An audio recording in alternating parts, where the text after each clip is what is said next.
are going to read a book together here in just a second. Chris Frank is coming up, and he's going to read a book that we started some weeks ago. We actually started it like 6 weeks ago, and we've read chunks of it, but we haven't read the whole thing. This book is kind of the basis for our entire Lent and Easter series. So if you haven't been here during Lent, that's okay. Chris is going to catch you up here in a real fast hurry. The images will pop up on the screen once we get it restarted here. But if you would like to come sit around and have story time with Chris, you are welcome to come up and sit on the stairs, and Chris will read the book with you. And when the images pop up, we'll catch up. The rest of you will see that as well. So if any of you would like to come up and read a story, Francie, are you coming up? Are you ready? Come on up, kiddo. Come on up. Any of the rest of you, you don't have to be little or young to come on up to read with Chris today. So anybody can come on up, all right? There's Elizabeth, the Easter Bunny herself. I love it. I mean, I don't know. I'm stopping now. There you go. All right. Okay. All right. It's up there. All right. So we're reading kind of Corey and the Seventh Story. So let's make sure we get the first slide up there before I begin. Started. Perfect. So Corey the raccoon lived in the old village along the clear stream near the deep forest within the broad meadow. Each day, Corey walked through the village, greeting friends and neighbors, while Corey's friend Owl flew along. One day, Corey and Owl were surprised to hear angry growls and howls. They followed the noise to Fox's front yard, where they saw Badger stealing Fox's bright blue shiny new bicycle. Badger has always been big and loud, but Corey had never seen him be a bully before.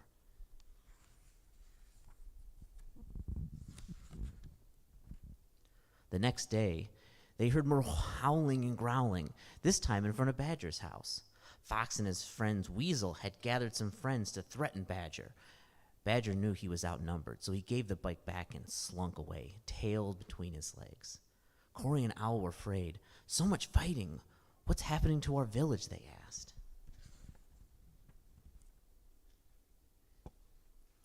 Every day, Corey and Owl noticed new problems. One day, Skunk was giving a speech in the village square. Some of us have fur and feathers. We are clean and good. Others have scales and slime. They are dirty and bad. Let's drive these invaders away forever. It broke Corey's heart to see his friends with shiny, smooth skin run into the forest in fear. He protested, "Turtle, lizard, snake, and frog aren't invaders. They are part of this village."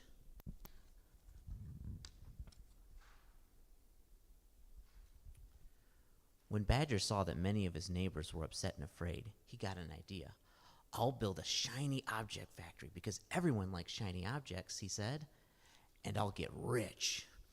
At first, the shiny objects made everyone feel happier, but then Corey and Owl noticed that those with fewer shiny objects felt envious when they saw neighbors with more, and those with more felt superior to the neighbors with fewer. That wasn't the only problem. Corey and Owl also noticed that Badger's shiny object factory was filling the air with smoke and polluting the stream that had always run so clear. "If you neighbors are ruining things for everybody, who will help us?" Owl asked. "Our village is in trouble," Corey said with a sigh. "But what can two of us do about it?" For a long time, they watched the water flow by and felt very, very discouraged. Suddenly, a large brown animal appeared on the other side of the stream, a beautiful creature they had never seen before. Who are you?" Owl asked. "I am a swift horse. I am a poet. I travel the world seeking wisdom and beauty, and I share what I find in well-chosen words."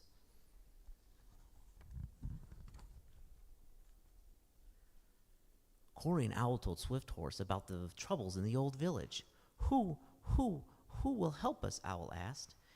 "Maybe you are the ones to change the story of your village," Swift Horse said. "Just the two of us?" Corey asked. "You can invite your neighbors to come together for a feast," Swift Horse replied. "That would be a start."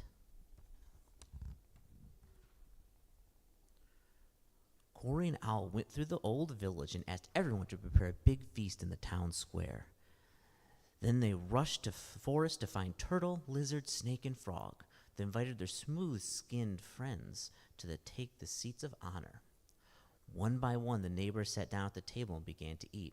Badger, weasel, fox, and skunk were a bit sulky at first, but the food was so delicious that everyone forgot about the bullying, fighting, running away, showing off shiny objects, saying mean things, or feeling hopeless. It was good to be together again. Swift-Horse arrived and the feast began. Swift-Horse arrived at the feast and began to walk around the table. She sang a song to the slow rhythm of her hooves, clip-clop, clip-clop, clip-clop. 6 old stories wherever we go. The same 6 stories are running the show. The story of power to dominate, of striking back with fury and hate, of pointing at others to shame and disgrace, of running and hiding to find a safe place, of being stuck in self-pity for the pain we've been through, of me having more shiny objects than you. The same 6 stories steal freedom and laughter, so nobody lives happily ever after. Suddenly, Swift-Horse let out a loud whinny. Then she began clip-clopping around the table in the other direction. There's the 7th story to live by, my friends, a story that doesn't turn us against them, of working for fairness in all that we do, of not striking back when others strike you, of facing our problems, not running to hide, of not letting differences make us divide, of growing through pain to compassion for others, of not wanting more than our sisters and brothers.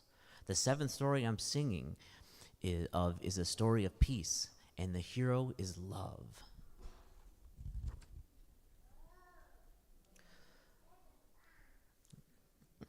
Some villagers grew angry. "We like our old stories," they shouted. "We don't need your silly 7th story. Why don't you just leave us alone?" Swift-Horse smiled with love at everyone. When the poet is gone, the story lives on, and now it's up to you to help the story come true. Then she turned and galloped away. From that day forward, Corey and Owl, along with the turtle, lizard, snake, and frog, kept the 7th story alive. Each week they invited their fellow villagers to join them around the glowing fire at the edge of the deep forest. Whenever they gathered, they sang the song they learned from Swift-Horse, and they dreamed together about how the old village could become a place of peace where everyone could live as neighbors in the 7th story of love. The end. Thanks, Chris. Thanks, you all who listened so intently. If you're joining us for the first time in the last number of weeks, this children's book captures the conversation that we've been having, and hopefully you maybe caught bits and pieces of it along the way. We've been talking about these stories that can capture us, stories that are prevalent really everywhere in our culture and in our society, and they're really powerful stories. And we'll get into them. I'll remind you of them as we go along this morning. But we're also going to be talking, of course, today about the 7th story. And let me read another story that maybe tells us about this from Luke 24. But very early on Sunday morning, the women went to the tomb, taking the spices they had prepared.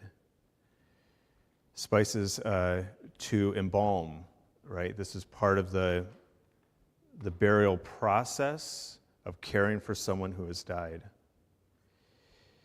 And they found that the stone had been rolled away from the entrance, so they went in, but they didn't find the body of the Lord Jesus.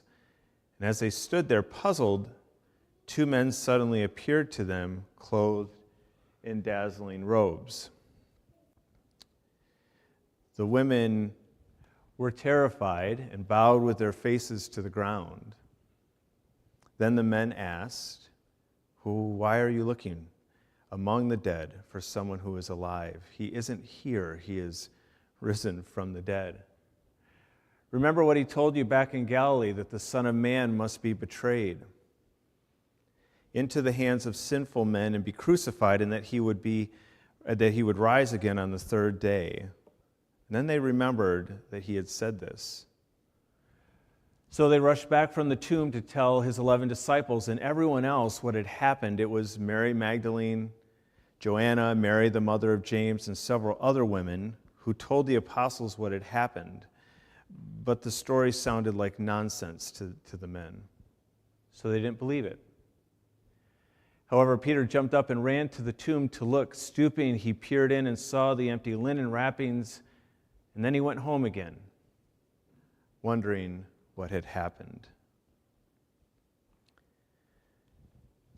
He went home again, wondering what had happened. I'm sure he did. This could not have made any sense. We know this story, of course, really well. I invite you to try and put yourself into the shoes of these who are living it and imagine having a group of people come back from their burial preparations telling you that the body isn't there, number one, and number two, that angels have met them and said, good news, he's alive. I bet we all would wonder what had happened. Some stories are hard for us to believe, aren't they? Even harder to live out, I think you could say. Which means on the flip side that some stories are easy to believe and perhaps easy to live out. And again, during Lent, what we've been talking about are 6 easy to believe, easy to live stories, like the story of accumulation. And Brian, you may think so much, yeah. The story of accumulation, the story of domination, the story of revolution and revenge, the story of isolation, of victimization.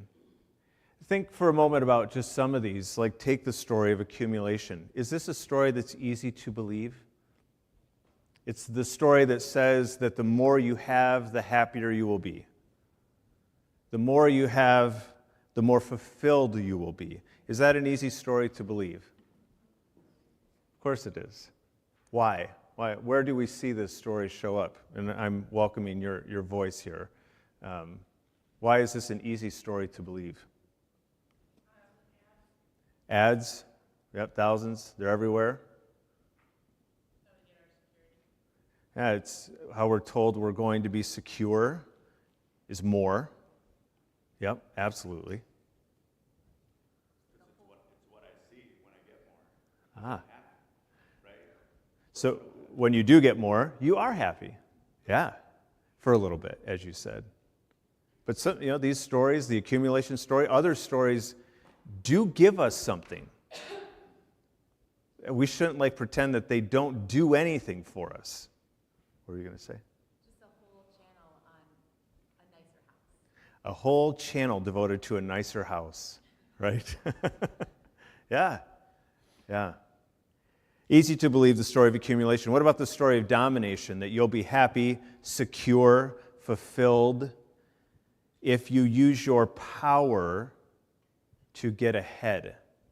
This one's a little less blatant than maybe the story of accumulation because there's kind of a societal agreement that you should be nice, but we still probably all are tempted to leverage our power, whatever power we might have, to get ahead, even if it means at the expense of another. It's a pretty easy story to believe. What about the story of revenge? That's another easy one, I think. You've harmed me. I believe now that the way to feel better is to harm you, right? Oh, that is an easy story to believe and often to live out. I think for the disciples all those years ago, these stories were at play. And I bet some of them seemed pretty true to them, like the story of revenge. Let's just keep going after that one. Why does Jesus die? It's because people who did not like him, who felt threatened by him, decided to enact revenge. They felt harmed or, again, threatened, and so their move was to try and retaliate in some way. The story of domination must have seemed true to the disciples 3 days after Jesus' death, because Pilate won. Rome, again, exerted its power. And so did the religious establishment. It was like another yet example of power being wielded to dominate, and it worked in a way.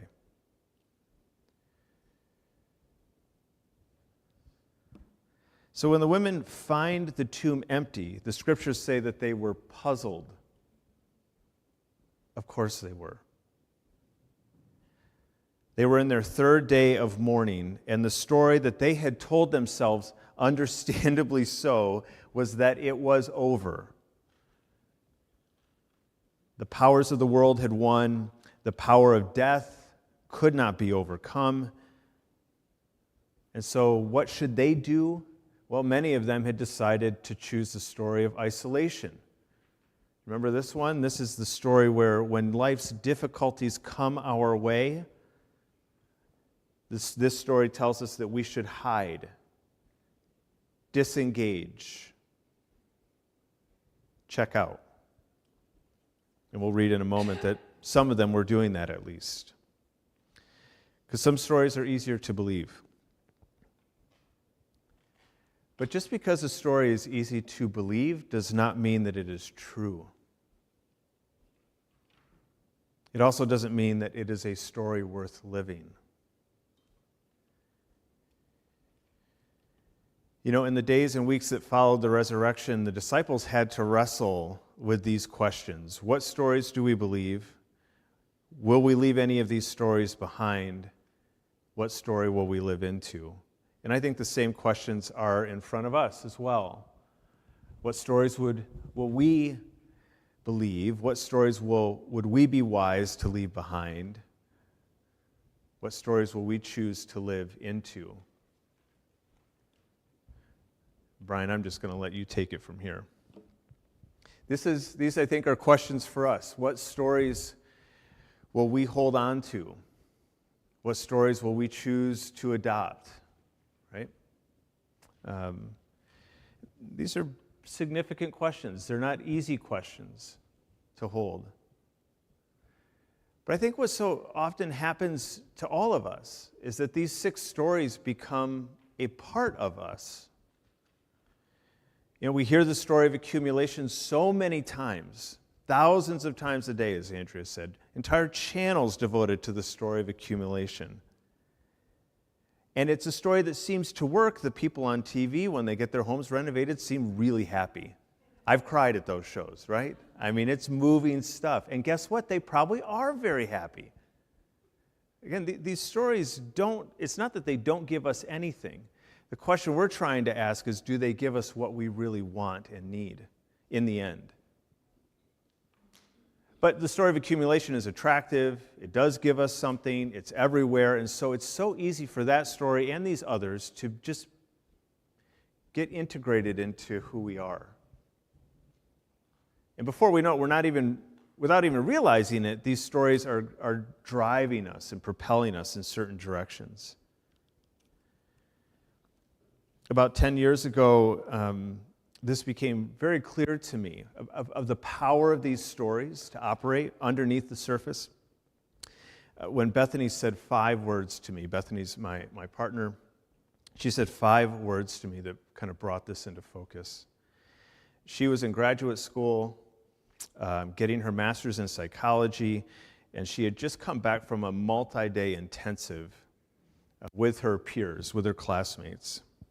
These were always transformative times for her. She was learning a lot, experiencing a lot, because in these intensives, it wasn't just lecture.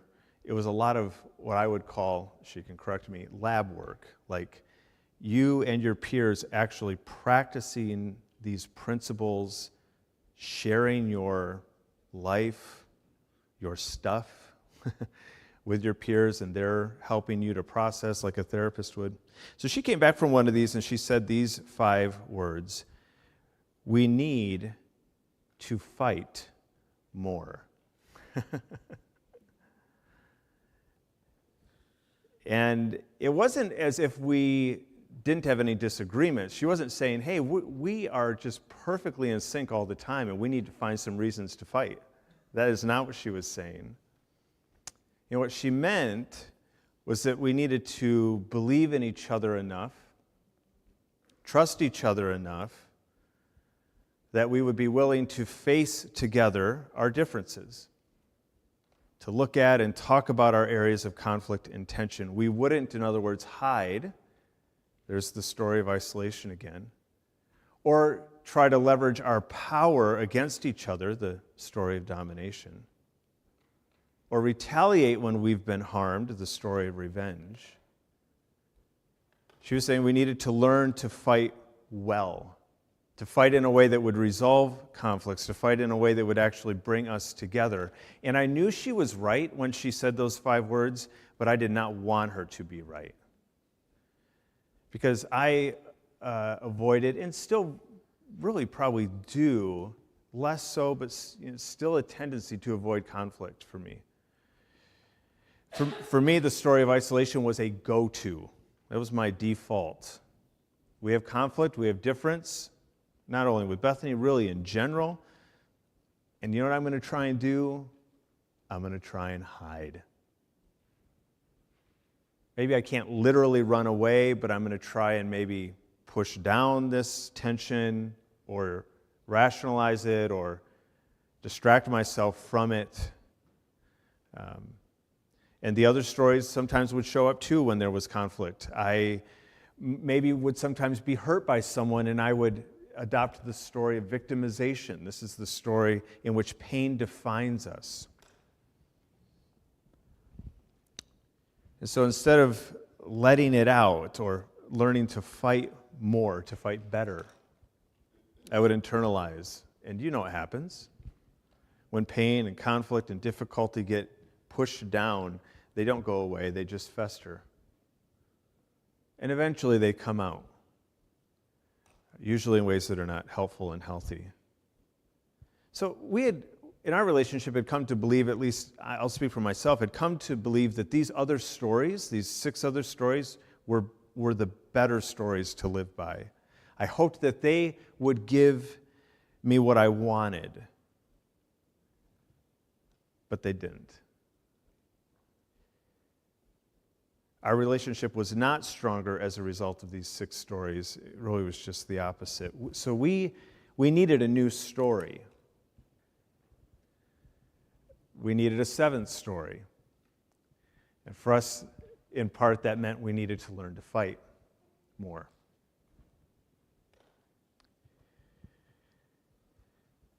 A 7th story for us meant facing our difficulties and differences with respect and kindness, but facing them, not running away from them. It meant committing ourselves to owning our mistakes instead of just retaliating when we had a misstep. It meant not using our power in a passive-aggressive way. That was like a major play for me. Still is sometimes. And that's the story of domination. We needed a 7th story. And I think one of the gifts of Easter is that it comes around every year. That's one of its gifts. So at least every year, we're told again something of this 7th story. That there is another way to live. And it's not one of domination or arrogance or revenge or accumulation. There's another way. And it may be a story that's harder to believe. The other stories might be easier to believe and easier to live into. But the 7th story is really the only story that leads to the kind of life that I think we all want.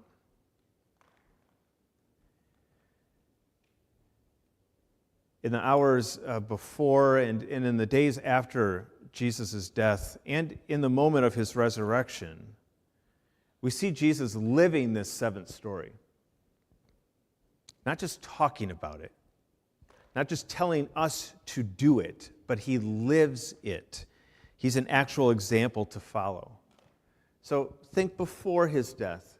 Have you heard of this place called Gethsemane? It's It was a garden, a place where a lot of olive trees grew on a hillside. Many of them, probably not the ones from Jesus' day, but many of their offspring are there still on that hillside. It's just a stone's throw, a short walk to Jerusalem from Gethsemane. Jesus is there with his disciples the night that he's arrested, betrayed by Judas, and he spends some time praying. And he's like in agony. You remember this story? Is there another way, God? Is there another way? Not your will, but mine. Okay. So Jesus is like wrestling with this difficulty, and he could have, in that moment, chosen to run. Have you ever thought about that? Could have been wrestling that night in the garden and been like, you know what? This is too much. I'm out. We're headed back to Bethany, which was a village on the other side of the hill, and then we're on to Jericho, and we're getting out of here. We're going to go live in the desert because that would be safer and easier than this. It's the story of isolation. But what does Jesus do? He says to his disciples, look, the hour has come, and I'm being delivered into the hands of sinners. Rise, let us go. Here comes my betrayer. It is a very courageous, brave seventh story, facing the difficulty, stepping into the struggle instead of running.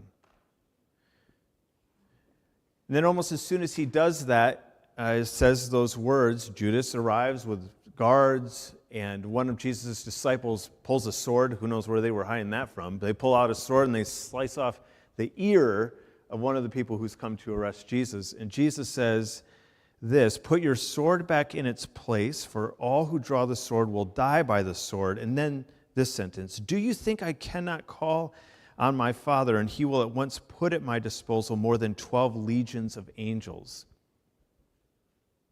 What's that sound like? The story of, I might say, domination, or the story of revenge, right? Hey, do you not know the power I have, could call on here? But that is not the way, Jesus says. That story doesn't get us where we want to go. And so put your sword away. In another text, he actually then heals the ear of this person who's come to arrest him, and then who does arrest him and lead him away. And then after the resurrection, we read this in the Gospel of John. Brian, maybe you'll be able to find this one. It starts in verse 19. That Sunday evening, this is after the resurrection, after the women have gone to the tomb and come back and reported, the disciples were meeting behind locked doors because they were afraid of the Jewish leaders. Here's isolation again. Suddenly Jesus was standing there among them. Peace be with you, he said. And as he spoke, he showed them his military plans to defeat the Romans. Okay, good. You're clued in here. That is not what the text says. Yes, good. Just checking. And you're tracking it. Right? This is not what Jesus says. He says, look, here are my hands, and touch the wound in my side if you need to.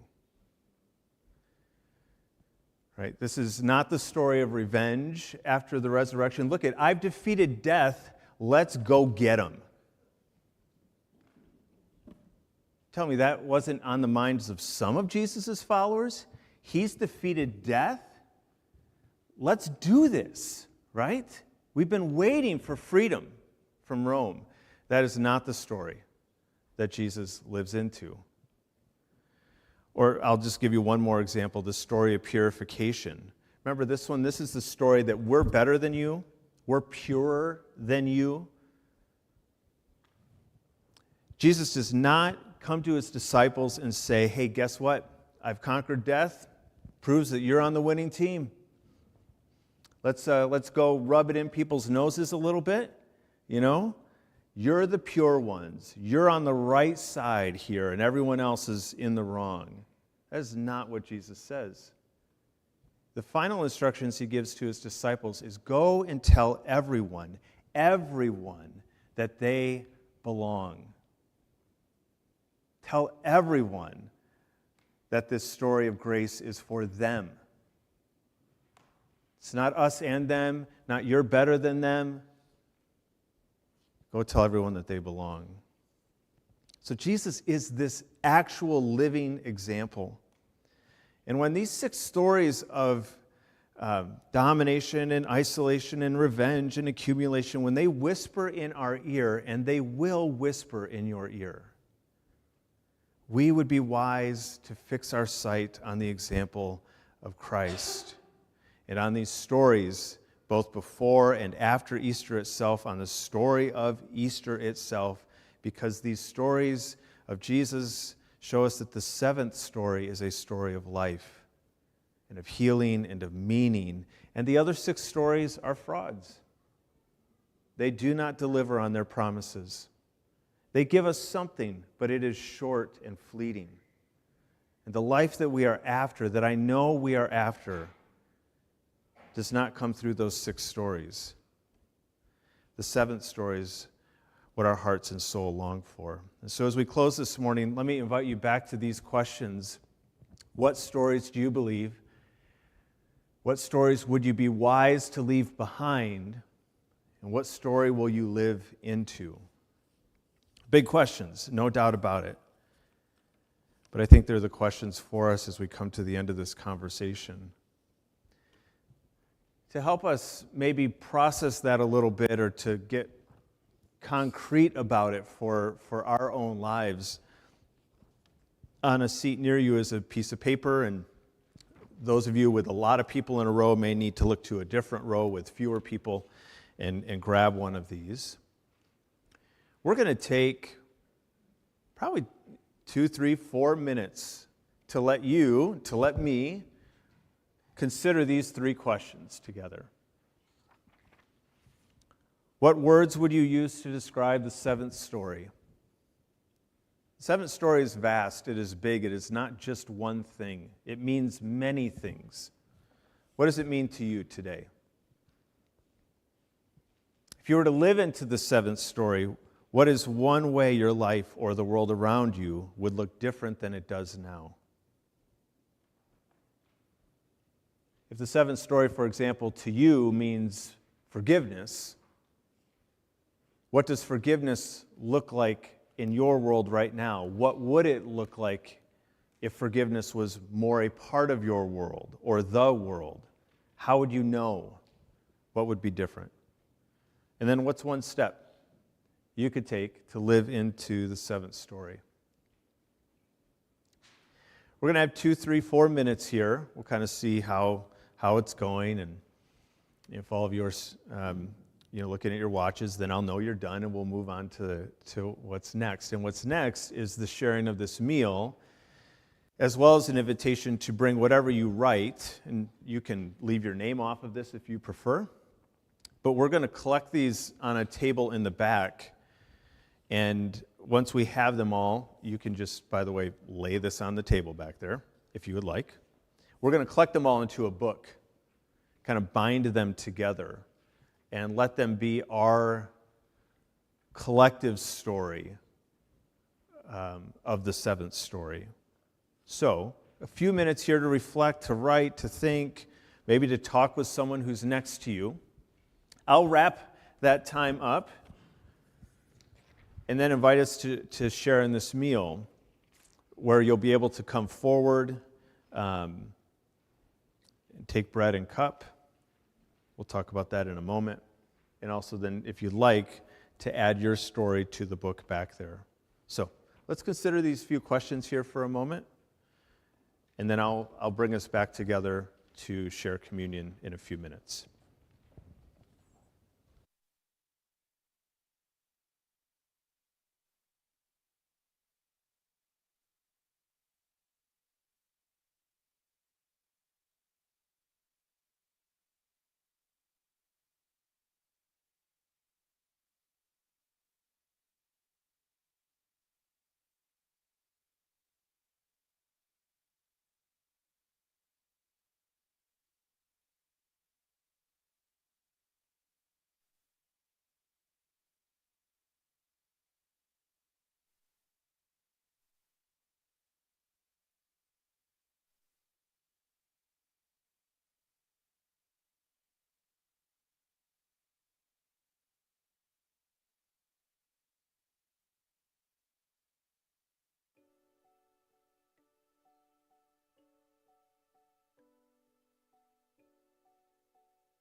keep thinking, keep reflecting here, keep working away. Anyone who willing to share what the seventh story means to them, what words came to mind? I won't ask you the second and third questions, but that first one, Eamon, what words came to mind? Miraculous phenomenon. Yeah, phenomenon. Love it. Trust. Slowness. Is that? Hope. Thanks, Deb. Vulnerability. Yeah. Inclusion. Gracious.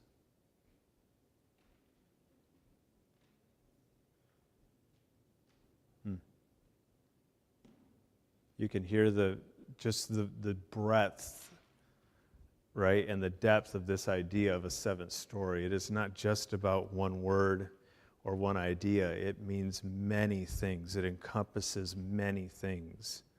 So keep thinking about that here over the next few minutes. What we'll do now is share communion together, which is certainly about the death of Jesus, obviously. A body broken, a life poured out. But what we remember, and we say this most weeks, is that it is a body broken so that there may be wholeness. It is a life poured out so that one might be filled. There's always resurrection kind of lingering around communion. It's here too, even though these gifts of bread and cup point us most directly to his death. We also hold the other part of that story, the other half. And so we come to this table today. Maybe, I think we come quite solemnly. It's appropriate to do so. Again, we're often remembering somber things when we share this meal. I would invite you today, though, to perhaps lean into the joy, to the feast that this points to the celebration of life that this reminds us of, to this miraculous phenomenon, this paradox that when you lay yourself down, when you give up what is valuable, there's actually something that springs out of that could not have sprung to life in any other way. So we hold all of those things together this morning.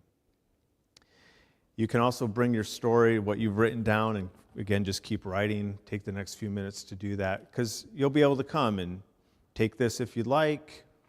Bring your story to the back. We'll eat and drink these together. So if you do come forward and you get bread and cup or a gluten-free cracker, just know that you might want to hold on to it, and we'll eat and drink them at the same time once you get back to your seat. I need a few folks to help serve communion this morning. Would there be some people who would be willing to do that? If you stand, that I'm going to take as a cue. Yep, perfect. Thanks, Mike. A few other people. Micah, that'd be great. Anybody else? Thanks, Laura.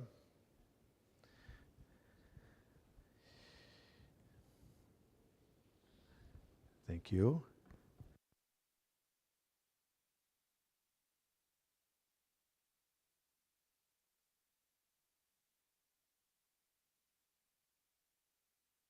Cup up here along with a gluten-free option. So if you need a gluten-free option, you'll want to come to the front. But you can also go to the back. And again, there's a table in the kind of back on this side where you could put your piece of paper, and we'll add that to our book here as we put that together this morning. Friends, the gifts of God for the people of God. Amen.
Some of you may have barely made it back to your seat because a few of these were very full. And but I don't know if you ever come up here, you'll notice that there are a bunch of like darker dots in this part of the carpet, and it's all spilled grape juice from about 20 years. I like it.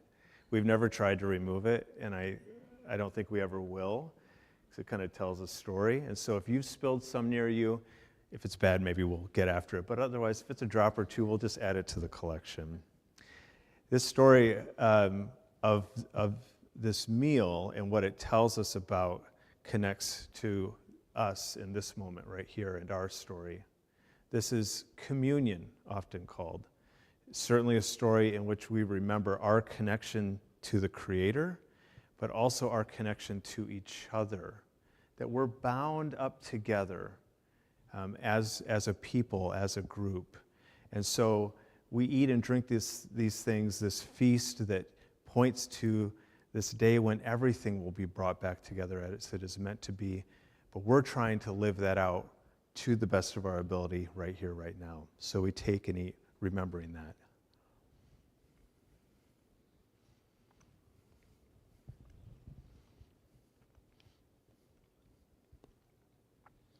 And in the same way that Christ poured out his life for us, which then offered us life, we pour out our lives to each other, believing that it will lead to life among us as well. Let's take and drink.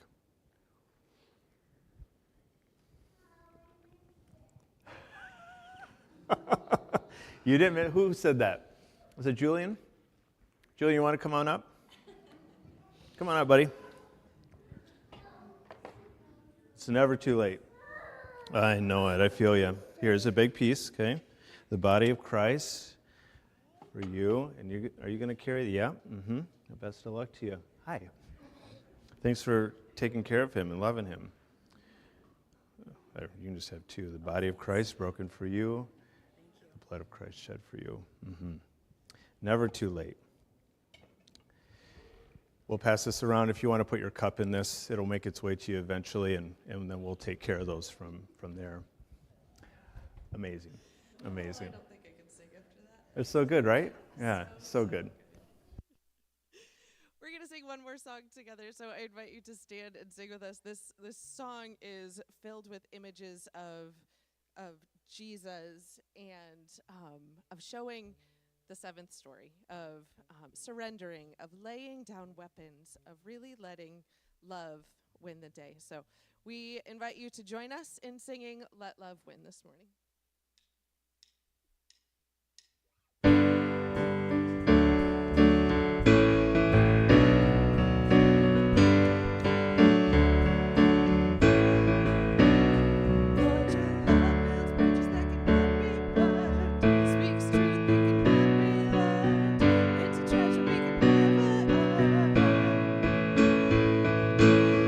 Those places we're afraid of going, it's not a feast, it's a hand wide open.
You're tearing down walls and you break our chains. Even in this darkness, hope will rise again.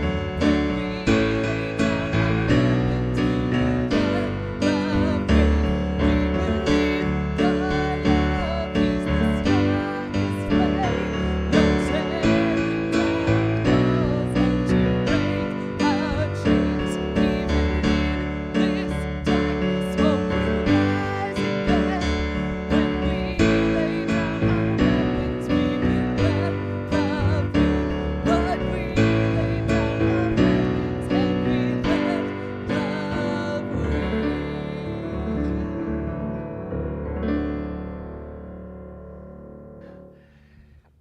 Well, that was not a song we planned on singing this morning. We had a different idea. We had a different idea at the beginning of the morning with that video. And sometimes things don't go the way that you expect them to go, yes? I think that one of the things about being in this role that you and I are in is that you have to become more okay with things not going the way that you had planned. But that's just probably true in life, no? Things did not go the way that the disciples had planned. And yet, look at what happened. Sometimes it's good that things don't maybe go the way that we plan. Sometimes we can be surprised in the best sort of ways. And I hope that that's the case for us this week, that we would have eyes to see that and hearts to be open to that. So, a little thought there, a little part two to the sermon. Is there an announcement we're supposed to make? Is it about stewards and that? Is that the one? Yeah. So every year, stewards, if you didn't know, are the people at the branch who are our elders and deacons, our leaders. And every year in May, we have 2 people transition off because they have fulfilled their 3-year term, and then 2 new people join. The beginning of that process always starts with you nominating someone. So all you have to do is write stewards at thebranchonline.org and get us your nominations. You got a couple weeks to do that until April 14th. It is. Oh, thanks. So the description, if you're wondering what a steward is or what they do, there are descriptions printed out on that little kiosk in that kind of corner right on the other side of the wall. Thanks. All right. Friends, let's.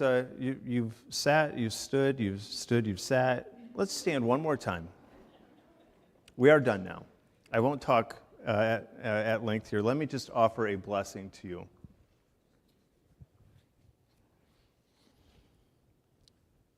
This Easter, may the 7th story be more real to you than perhaps it ever has been. May you learn to trust it more than you've ever trusted it before. And may you be courageous enough to live into it. Wherever you go, whoever you meet, be those people. Amen. Happy Easter, everyone. Good to see you. Thanks for being here.